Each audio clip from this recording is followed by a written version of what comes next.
கர்த்தருடைய பரிசுத்த நாமத்திற்கு ஸ்தோத்திரம். இன்னைக்கு நம்ம ஏசாயா 9வது அதிகாரம் 20வது வசனத்தை தியானிக்க இருக்கிறோம். ஏசாயா 9:20 ஜெபத்தோடு இந்த செய்திக்குள்ளே கடந்து சொல்லும். புது வாழ்வு தந்தீரே நன்றி ராஜா, புது வாழ்வு தந்தீரே நன்றி ராஜா, புது பலன் தந்தீரே நன்றி ராஜா, புது பலன் தந்தீரே நன்றி ராஜா. நன்றி என்று சொல்லுகிறோம் நாதா, நான் வாழை துதிக்கிறோம் நாதா, உமக்கு நன்றி என்று சொல்லுகிறோம் நாதா, நான் வாழை துதிக்கிறோம் நாதா. ஊழியம் தந்தீரே நன்றி ராஜா, ஊழியம் தந்தீரே நன்றி ராஜா, உடனிருந்து நடத்துகிறேன் நன்றி ராஜா, உடனிருந்து நடத்துகிறேன் நன்றி ராஜா. ஓ பரபா ஓ பரபா ஓ பா ரே பரபா ரே பரபா ரே பா. தனிமையிலே துணை நின்று நன்றி ராஜா, தனிமையிலே துணை நின்று நன்றி ராஜா, தாயை போல தேற்றுகிறேன் நன்றி ராஜா, தாயை போல தேற்றுகிறேன் நன்றி ராஜா. நன்றி என்று சொல்லுகிறோம் நாதா, நாம் பாலை துதைக்கிறோம் நாதா. சோர்ந்து போன நேரமெல்லாம் தூக்கி நீரே, சோர்ந்து போன நேரமெல்லாம் தூக்கி நீரே, சுகம் தந்து இதுவரை தாங்கினீரே, சுகம் தந்து இதுவரை தாங்கினீரே. ரிப்பரவா ரிப்பரவா ரிவா ரிகரவா ரிகரவா ரிகா. ஆபத்திலே காத்தீரே நன்றே ராஜா, ஆபத்திலே காத்தீரே நன்றே ராஜா, அதிசயம் செய்தீரே நன்றி ராஜா, அதிசயம் செய்தீரே நன்றி ராஜா. ரப்பரவா ரப்பரவா ரபா ரகரவா ரகரவா ரகா.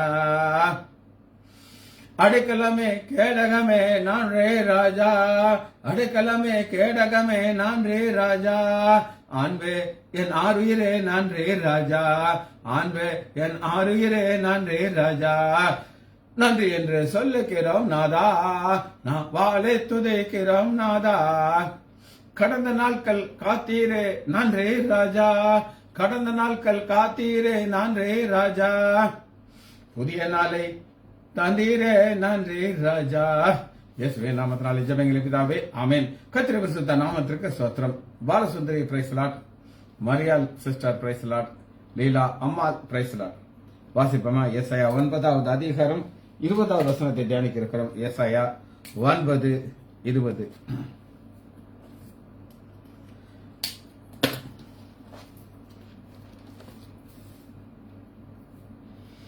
வலது புறத்தில் பட்சித்தாலும் பசித்திருப்பார்கள், இடதுபுறம் தின்றாலும் திருப்தி அடைய மாட்டார்கள், அவனவன் தன் தன் புயத்தின் மாமிசத்தை தின்பான். சரி, இதுல நம்ம ஆரம்பிக்க இருக்கிறோம். பட்சித்தாலும் இங்கிலீஷ் வார்த்தை என்ன கொடுத்திருக்கு அப்படின்னு கேட்டீங்கன்னா ஸ்நாக்ஸ், பிடுங்கிறது.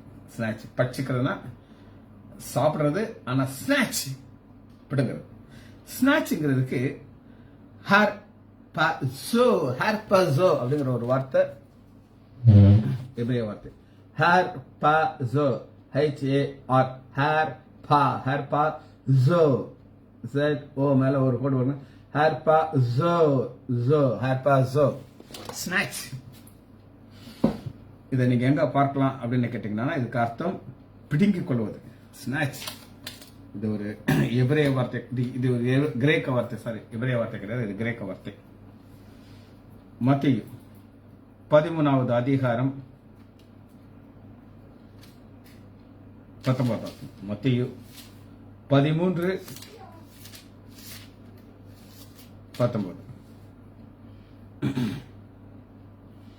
ஒருவன் ராஜ்யத்தின் வசனத்தை கேட்டும் உணராதிருக்கும் போது பொல்லாங்கன் வந்து அவன் இருதயத்தில் விதைக்கப்பட்டதை பறித்துக் கொள்ளுவான்.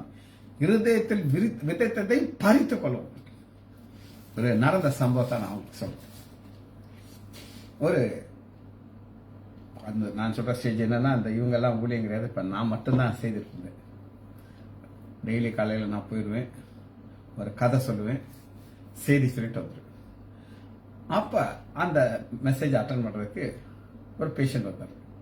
அவரு ஒரு கிராமத்து ஊழியத்துல அவர் தான் மெயின் பர்சன் அந்த ஆலயத்துல. எனக்கு அவர் நல்லா தெரியும். வந்து ரவுண்ட்ஸ் போகும்போது நான் கேட்டேன், பிரதர் நான் என்ன செய்தி சொன்னேன் அப்படின்னு அவர்கிட்ட கேட்டேன். அவரு கதையை சொல்றாரு, செய்தியை மறந்துட்டார். அப்ப நான் அவர்கிட்ட சொன்னேன், பிரதர் பாத்தீங்களா ஆண்டவர் எவ்வளவு தெளிவா சொல்றாருனா, நீங்க வந்து என் முன்னாடி தான் உட்கார்ந்துருந்தீங்க, நான் சொல்றத கவனமா கேட்டுட்டு இருந்தீங்க. கதையை சாத்தான் விட்டுட்டான், ஆனா எதை தூக்கிட்டு போயிட்டான்? வசனத்தை. அதை ஸ்நாக்ஸ் பிடுங்கிட்டு போயிரு. நீ என்ன உள்ள வசனத்தை வச்சிருக்கிற, அந்த வசனம் அது பாட்டுக்கு என்ன செய்ய போகுது? வளர்ந்துரும் அப்படின்னு சொல்லி பிடிக்கிட்டான். சரி, இன்னொரு சம்பவத்தை உங்களுக்கு காட்டுறேன். இது இன்னொரு வேற மாதிரி அந்த சொல்றாரு. யோவான் 10வது அதிகாரம் 12வது வசனத்துல, மேய்ப்பன் இல்லாதவன் ஆடுகள் தனக்கு சொந்தம், ஆடுகளை விட்டு ஓடி போகிறான், ஆடுகளை பீரி அப்படி செய்து. பீரி, அதாவது பீரிங்கிறது என்ன அப்படின்னு கேட்டீங்கன்னா, கட்டிச்சு கொதறது. ஸ்நாக்ஸ்ங்கிறது ஒரு ஆங்கிள், பொடுங்கி தின்றது. இது பீரி போட்டுறது. இதான் ரைட் வேர்டு நான் நினைக்கிறேன். ஓநாய்கள் பீரி போட்டு. 28வது வசனத்துல ஆப்போசிட்டான காரியத்தை நான் உங்களுக்கு காட்டுறேன். ஆப்போசிட். யோவான் 10:28, நான் அவைகளுக்கு நித்திய ஜீவனை கொடுக்கிறேன், அவைகள் ஒரு காலம் கெட்டு போவதில்லை, ஒருவனும் அதை என் கையிலிருந்து பறித்து கொண்டு போவதில்லை, ஒருவனும் என் கையிலிருந்து ஹர்பாசோ பண்ண முடியாது. ஹர்பாசோ பண்ணிருக்க முடியாது அப்படின்னா சொல்றது புரிஞ்சுக்கிட்டு நினைக்கிறேன் உங்களுக்கு. ரைட். ஒரு பாசிட்டிவான ஒரு வசனத்தை உங்களுக்கு காட்டுறேன். யூதா எடுத்துப்பாங்க. யூதா பக்கம் 3:3 22வது வசனம். யூதா 22வது வசனம் 22வது வசனம். அல்லாமலும் நீங்கள் பகுத்தறிவுள்ளவர்களாக இருந்து சிலருக்கு இரக்கம் பாராட்டி சிலரை அக்கில இருந்து இழுத்து விட்டு, பயத்தோடு இழுத்து விட்டு. நீங்க இழுக்கலைன்னா அந்த அக்கு நீ தின்னுவிடுவாங்க.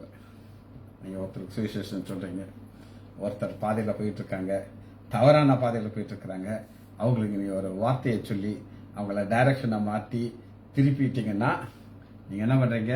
ஸ்நாச் பண்றீங்க. நீங்க ஹெர்பாசோ பண்றீங்க. எங்க இருந்து? அக்னியிலிருந்து.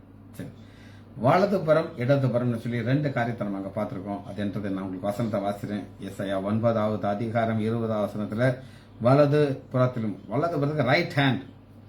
ரைட் ஹேண்டுக்கு ஹீப்ரு வேர்ட், எபிரேய வார்த்தை யாமீன்.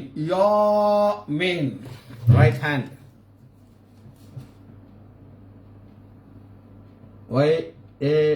YAMIN, யாமீன். YA மேல ஒரு கோடு போடுறேன். யாமீன், ரைட் ஹேண்ட். இந்த யாமீன் நீங்க எங்க பார்க்கலாம் அப்படின்னு கேட்டீங்கன்னா, யோசேப்பு மறிக்க போகிறார், எகிப்துல இருக்கிறார். எகிப்துல இருக்கிற யோசேப்புக்கு ரைட் ஹேண்ட் லெப்ட் ஹேண்ட் 2 மூத்த பையன் மேல ரைட் ஹேண்ட் வைக்கணும்னு அப்பா நினைக்கிறார். யோசேப்பு நினைக்கிறார். வாசிப்போமா? 48:13. யோசேப்பு அவ்விருவரையும் அண்ணன் 2 பேரையும் கொண்டாடுறாரு.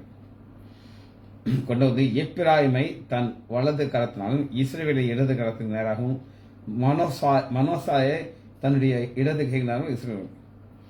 அதாவது மூத்த பையனா ரைட் ஹேண்ட், 2வது பையனா லெப்ட் ஹேண்ட். ஆனா இவர் மாத்தி ஒரு சிலுவை மாதிரி கொண்டு வந்துறாரு. இந்த சிலுவையை அன்னைக்கு நம்ம பார்க்கிறோம். இல்ல இது இல்லை இதுதான் அப்படின்றத ஒரு காரியத்தை ஆண்டவர் விளக்குறாரு. ரைட் ஹேண்ட் நீங்க பார்க்கலாம். தகப்பன் தன் வலது கையை எப்ராம் தலைமையில் வைத்து யோசேப்பை கண்டு அது தனக்கு பிரியமில்லாதபடினாலே. ஒரு மனிதனுக்கு பிரியமில்லாது ஆண்டவர் செய்யும்போது அந்த ரைட் ஹேண்டை அப்படி டக்குன்னு மாத்தி விட்டுறாரு. உங்களுக்கு ஒரு சிலருக்கு லெஃப்ட் ஹேண்ட் பழக்கம் இருக்கும். லெஃப்ட் ஹேண்ட் பழக்கம். அவங்க எழுதுறது லெஃப்ட் ஹேண்ட்ல எழுதுவாங்க, சாப்பிட்றது லெஃப்ட் ஹேண்ட்ல சாப்பிடுவாங்க. இப்படி ஒரு நபரை நான் உங்களுக்கு நான் காட்டுறேன். நியாயாதிபதிகள் 3வது அதிகாரம் 15வது வசனம். நியாயாதிபதிகள் 3வது அதிகாரம் 15வது வசனம். ஏகூத் என்னும் ரட்சகனை எழுப்பினார். அவன் இடது கை பழக்கம் உள்ளவன். நம்ம ரைட் ஹேண்டை பார்க்கும்போது இடது கை பழக்கம். நம்ம ரைட் ஹேண்ட்ல சாப்பிட்டோம், ரைட் ஹேண்ட் தான் நமக்கு பவர் ஹேண்ட். ஆனா இது லெஃப்ட் ஹேண்ட்.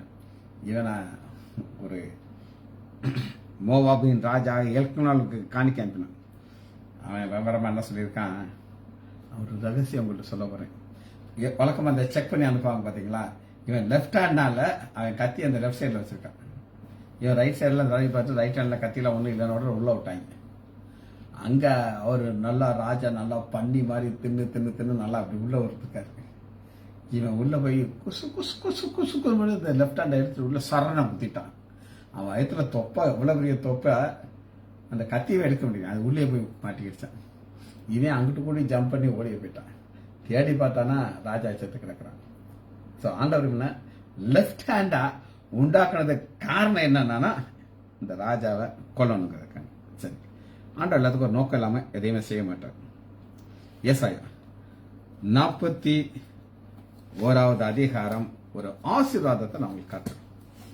ஆண்டவர் அந்த ரைட் ஹேண்ட் வச்சு என்ன செய்யறேன் அப்படின்னு உங்களுக்கு சொல்றாங்க. எனக்கும் தான், உங்களுக்கு மட்டும் கிடையாது. 41:13.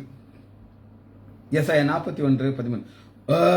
தேவனாகிய கர்த்தர், நான் உன் வலது கையை பிடித்து பயப்படாதே, நான் உனக்கு துணை நிற்கிறேன் என்று சொல்லுகிறார். ரைட் ஹேண்டை யார் பிடிக்கிறார் அப்படின்னு கேட்டீங்கன்னா இந்த கை தான் தேடும். அங்க பிடிச்சிட மாட்டோமா, இங்க பிடிச்சிட மாட்டோமா, அவனை பார்க்கணும். இவன் ரைட் ஹேண்டை நான் பிடிச்சுக்கிடுவேன், எங்கேயுமே என்ன செய்யக்கூடாது, ஹெல்ப்புக்கு தேடக்கூடாது, நான் தான் உனக்கு உதவி செய்வேன்னு சொல்லி.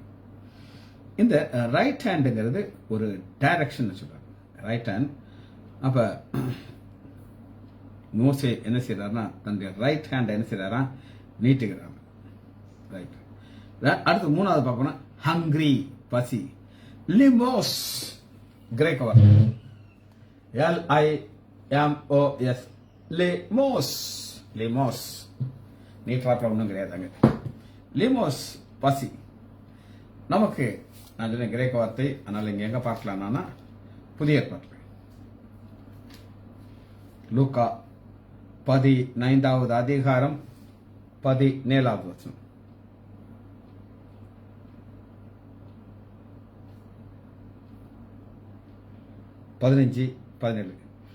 ஏன் அவனுக்கு புத்தி சேர்ந்து, நானோ பசியினாலே சாகிறேன், பசியினாலே சாகிறேன், நானோ லிமோஸினாலே சாகிறேன்.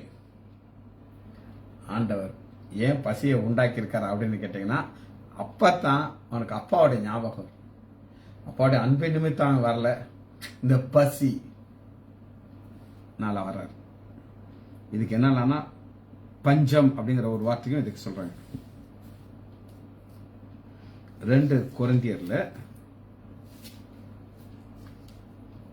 11வது அதிகாரம் பவுல் தன் சென்ற பாதையை சொல்லும்போது 11:27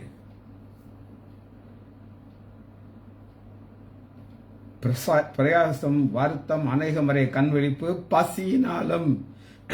இங்க பவுல் சென்ற பாதையில் அவருக்கு லிமோஸ், பசியில் அவர் கஷ்டப்பட்டிருக்கார். இதுல இன்னொரு வார்த்தை இருக்கு, நான் எழுதல, அதை எழுதுறேன், மிஸ் பண்ணிட்டேன்.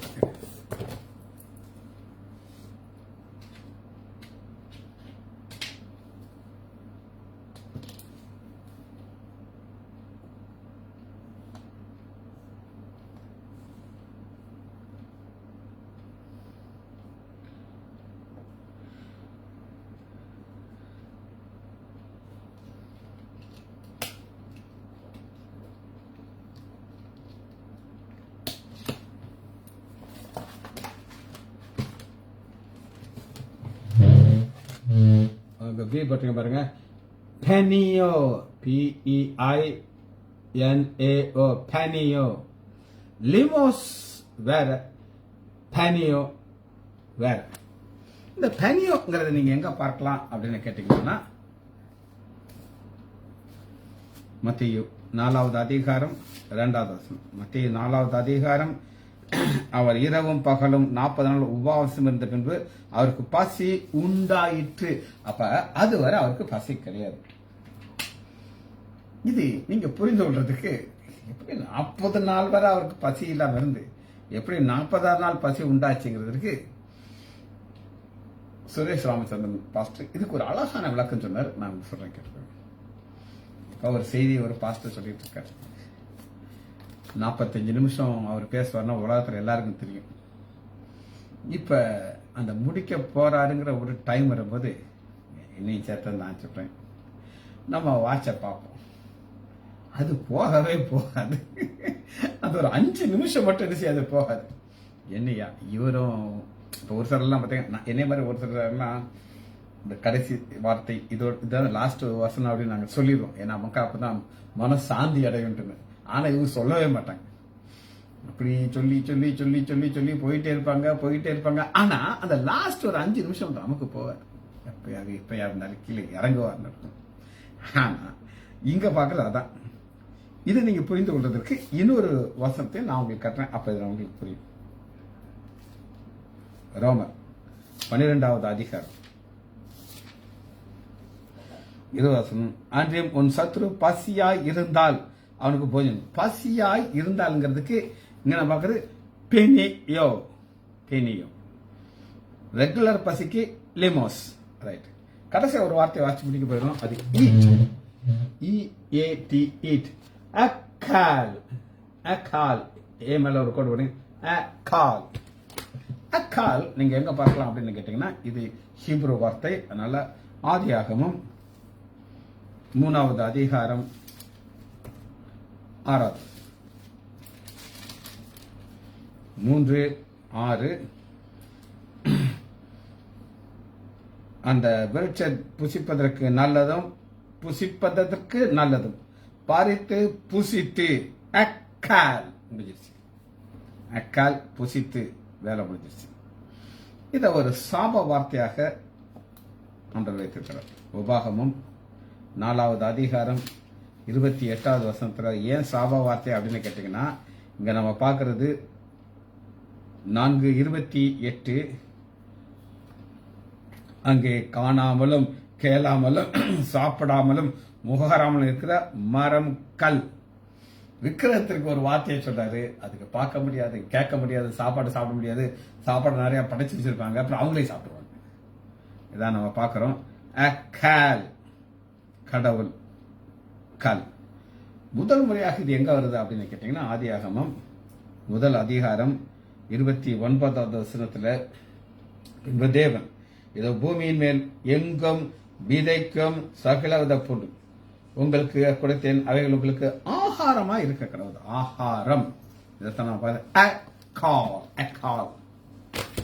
லாங்குவேஜ் பார்த்தாச்சு. இப்ப நம்ம வாசனத்துக்குள்ள கடந்து சொல்லுகிறோம். வசனத்தை திரும்ப உங்களுக்கு வாசிக்கிறேன். ஏசாயா 9வது அதிகாரம் 20வது வசனம். வலதுபுறம் பட்சித்தாலும் பசியா இருப்பார்கள், இடதுபுறம் தின்றாலும் திருப்தி அடையார்கள். அவர்களுடைய அவன் தன் புயத்தின் மாமிசத்தால் திம்பான். வலதுபுறம் இடதுபுறம் இது இவங்க என்ன செய்யலைங்கிறத நம்ம பார்க்க போறோம். வழக்கமா என்ன செய்யணும் என்ன செய்யல, வலதுபுறம் இடதுபுறம் என்ன வரும் அப்படின்னா ஒரு சத்தம் வராம். என்ன வரும்? சத்தம் வரும்.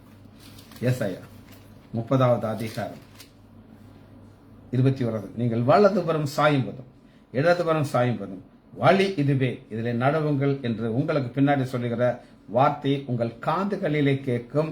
இவங்க அந்த வலதுபுறம் இடதுபுறம் சாயும் போது காதுல உள்ளதை கேட்காதனாலதான் இந்த பிரச்சனை. யோசிச்சு பாருங்களேன். அப்படி ஒரு கொடுமையான பாதையில அவங்க போக வேண்டியதாக ஆண்டவர் அனுமதிக்கிறார். 30வது அதிகாரம் 1 வசனத்துல வலதுபுறம் இடதுபுறம் சாயும் போது இவங்களுக்கு இந்த ஒரு பாதையில போனதுனால அவங்க இப்படி பிரதரை கூட விடாதபடி அவங்க மாமிசத்தை பச்சிக்கிற அளவுக்கு காரணம் நம்பர் 1 பாவம். ஏசாயா 30வது அதிகாரம் பாவத்தோடு பாவத்தை கூட்டும்படி என்னை அல்லாமல் ஆலோசனை பண்ணி. பாவத்தோடு பாவத்தை கூட்டுறதுனா என்னங்கிறதுக்கு ஒரு உதாரணம் நான் சொல்றேன். நான் பியூசி படிக்கும்போது பியூஷனும் கிடையாது. எனக்கு ஒரு கிளாஸ்மேட் தான். அவங்க அப்பா ஒரு அட்டாக்ல இறந்து போயிட்டார். இவருக்கு என்ன ஆசை வந்துருச்சு அப்படின்னு கேட்டீங்கன்னா, ஒரு சினிமா எடுக்கணும் அப்படிங்கிற ஒரு ஆசை வந்துருச்சு.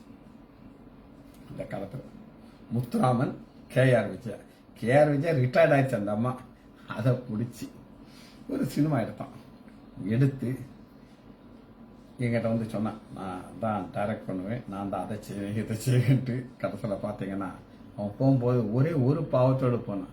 சினிமாங்கிற ஒரு பாவம் வரும்போது உலகத்தில் உள்ள அத்தனை பாவம் அடிக்ட் ஆகிட்டான். ஒரு தடவை கொடைக்கானல் போய் ஒரு ஹார்ட் அட்டாக் வந்து அங்கேயே செத்துக்கிட்டான். இதான் பாவத்தோடு பாவத்தை கூட்டுற ஒரு காரியம். இதுதான் ஃபர்ஸ்ட் பிரச்சனை. இதுதான்.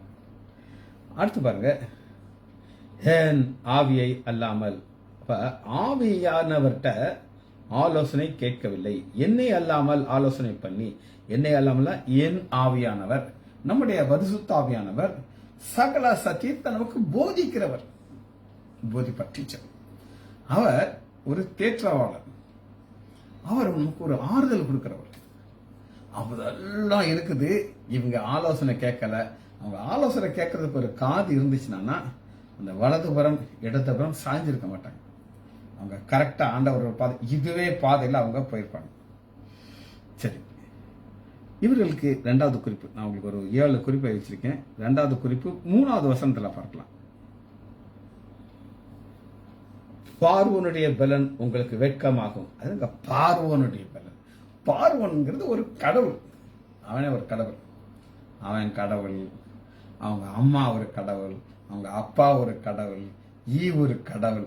இங்க தான் அவங்க போய் நிற்கிறாங்க. அதனாலதான் பார்வோனுடைய பலனா அவங்க விற்கிறதுக்கு போயிட்டாங்க. பைபிள் வந்து பாத்தீங்கன்னா கொஞ்சம் இன்டைரக்டா சில காரியங்கள் இருக்கும். ஆனா இவங்க வலதுபுறமும் இடதுபுறம் திங்கிறதுக்கு காரணம் இது ஒரு காரணம். இது குறிப்பு நம்பர் 2, விக்கிரகத்தின் பலன். 3வது முடிவை நம்ம பார்க்க போறோம். அது 5வது வசனத்துல பார்க்கணும். ஆனாலும் தங்கள் சகாயத்திற்கு வெட்கமும் நிந்தையும், வெட்கம் நிந்தை வெட்கப்படுவார்கள். நான் ஒரு சர்ஜரி இப்பெல்லாம் நிறைய இந்த மேஜர் சர்ஜரிலாம் பண்றது கிடையாது.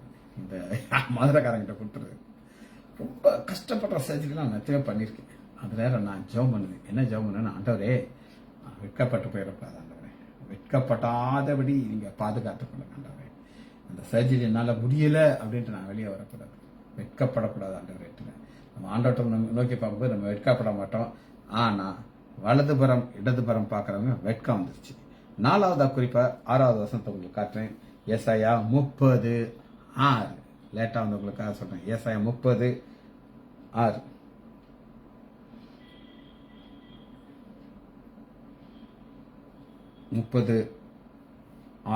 என்னன்னா நெருக்கம் இடுக்கன். 6வது வசனத்தை உங்களுக்கு காட்டுங்க. நெருக்கம் இருக்குது, இடுக்கம் அடைகிறார்கள், மரண தேசம் அவர்களுக்கு. இதுதான் அவங்களுடைய வாழ்க்கையில இருக்கு. நம்ம ஆண்டவர் விசாரமான இடத்துல வச்சிருக்கிறாரு. இது நெருக்கத்துல காரணம் வலதுபுறம் இடதுபுறம். 5வது குறிப்பு 7வது வசனத்துல பார்க்கிறோம். எகிப்தியர் சகாயம் பண்ணுவதும் வியத்தமும். இவங்க எகிப்தியத்தை போய் நிற்கிறாங்க. அதனால் சும்மா இருப்பதே அவர்களுக்கு பலன். நீ எகிப்தில போகாம நீ சும்மா இரு, நான் பாத்துக்கிறேன். ஆனா அவங்க சும்மா இருக்க மாட்டாங்க. எங்கேயாவது போய் பிச்சை எடுக்க வேண்டும். எகிப்தில மட்டும் போய், ராஜா நாங்க எங்களுக்கு ஒரு நெருக்கம் இருக்குது, நீங்க எங்களுக்கு உதவி செய்யுங்கன்னு சொல்லி. ஆனா அதே அவங்கள குத்திப்படும். அப்போ ஒவ்வொரு இதுலையும் பாத்தீங்கன்னா இது சும்மா இருப்பதுதான் பலன். 6வது வசனம், 6வது குறிப்பு 9வது வசனத்தை பார்க்கணும். இவர்கள் கலக்கமுள்ள ஜனங்களும் பொய் பேசுகிறவர்களும் வேதத்தை கேட்க மனதில்லாத புத்திரர்கள். வேதத்தை கேட்க மனதில்லாதவர்கள். வேதம் அவங்களுக்கு பிடிக்காது. ஏன் பிடிக்காது அப்படின்னு நீங்க கேட்டீங்கன்னா, அந்த பாதையில நடக்கணும், அதனால அவங்களுக்கு பிடிக்காது.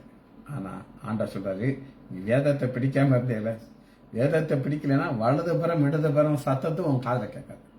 கேட்கலையா என்ன நடக்கும்? இந்த வசனத்தை வாசிக்கிறேன், அப்பதான் நான் என்னத்தை சொல்றேன்னு உங்களுக்கு தெரியும்.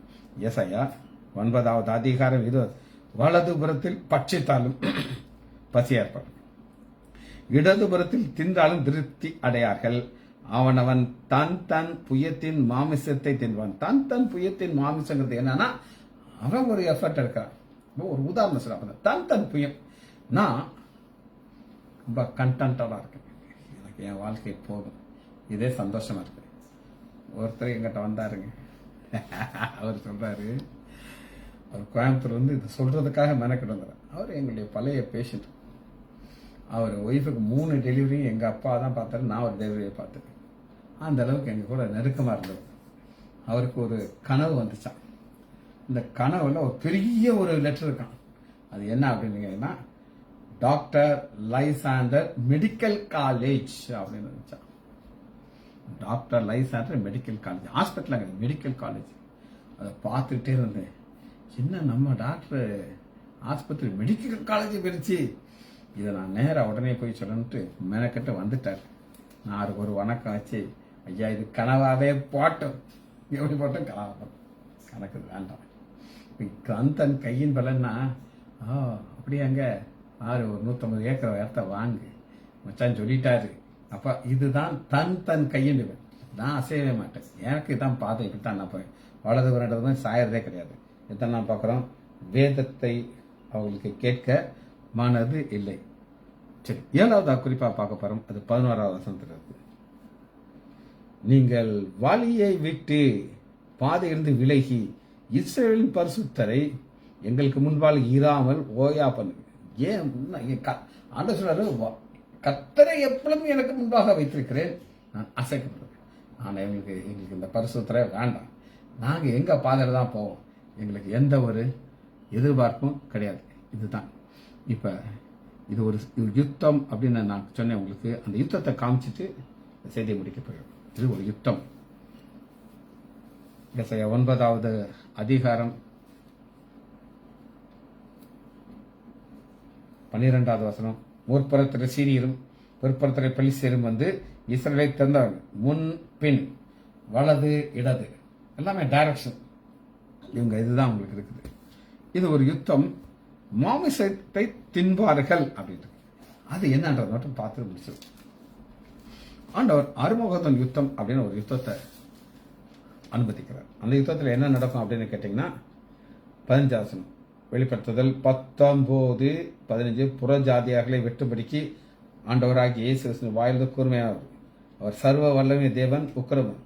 அதனால 18 வாசிக்கிறேன். 18. பின்பு ஒரு தூதன் வானத்தின் நடுவில் நிற்க கண்டேன். அவன் வானத்தின் மத்தியிலே பறக்கிற சகல பறவைகளையும் பார்த்து, நீங்கள் ராஜாக்களின் மாமிசத்தையும் சேனை தலைவருடைய மாமிசத்தையும் பலவான்கள் மாமிசத்தையும் குதிரையின் மாமிசத்தையும் அவர்கள் மேல் ஏறி இருந்தவருடைய மாமிசத்தையும் சுவாதீனர் அடிமை சிறியோர் பெரியோர் இவருடைய மாம்சத்தையும் பட்சிக்கும்படி மகாதேவன் கொடுக்கும் விருந்திற்கு கூடி வாருங்கள் என்று இது என்னன்றது மட்டும் நம்ம பார்த்து முடிக்க இருக்கிறோம். ஆர்மகதோன் யுத்தம், அவர் யுத்தம் நடக்க போகுது. அது பைபிள்ல இருக்குது, எங்க இருக்குது, எல்லாமே கன்ஃபார்ம்டா இருக்குது. அது என்னைக்கு வந்து நமக்கு தெரியும், ஆனால் வரும். அன்னைக்கு பயங்கரமான யுத்தத்தில் அநேக ஆண்டவருக்கு விரோதமா இருக்கிறவங்கலாம் சாவாங்க. டெட் பாடி அங்க இருக்கும். எல்லா இடத்துலையும் அந்த டெட் பாடி இருக்கும். இனி அடுத்து புதிய வானம் புதிய பூமி உண்டு பண்றதுக்கு ஆண்டவர் ஆயத்தம் பண்ணணும். அந்த நேரத்தில் இந்த பறவைகளுக்கு எல்லாத்தையும் ஒரு அழைப்பு கொடுக்குறாரு. இவைகள் வந்து என்ன செய்யணும் அப்படின்னு கேட்டீங்கன்னா, இந்த மாமிசத்தெல்லாம் தின்று கிளியர் பண்ணும். இது நடக்கிறதற்கு நிழலாக இங்க நம்ம ஒரு மாமிச தின்கிற ஒரு காட்சியை பார்க்கிறோம். ஜெபத்தை மடிப்பமா. மகா இரக்கமும் கிருபையுமுள்ள பிதாவே, உம்மை துதிக்கிறோம் ஐயா. நன்றி நன்றி நன்றி. நம்முடைய கிருபைகள் பெருது, ஆசீர்வாதங்கள் பெருது. இந்த நாள் நாங்கள் தியானித்த வசனத்துக்காக நன்றி ராஜா. பிள்ளைகள் ஒவ்வொருவரையும் என் ஆண்டவராகிய இயேசு கிறிஸ்துவின் நாமத்தினாலே ஆசீர்வதிக்கிறேன். இயேசுவின் நாமத்தினால் ஜெபங்கள் பிதாவே. ஆமேன் ஆமேன் ஆமேன்.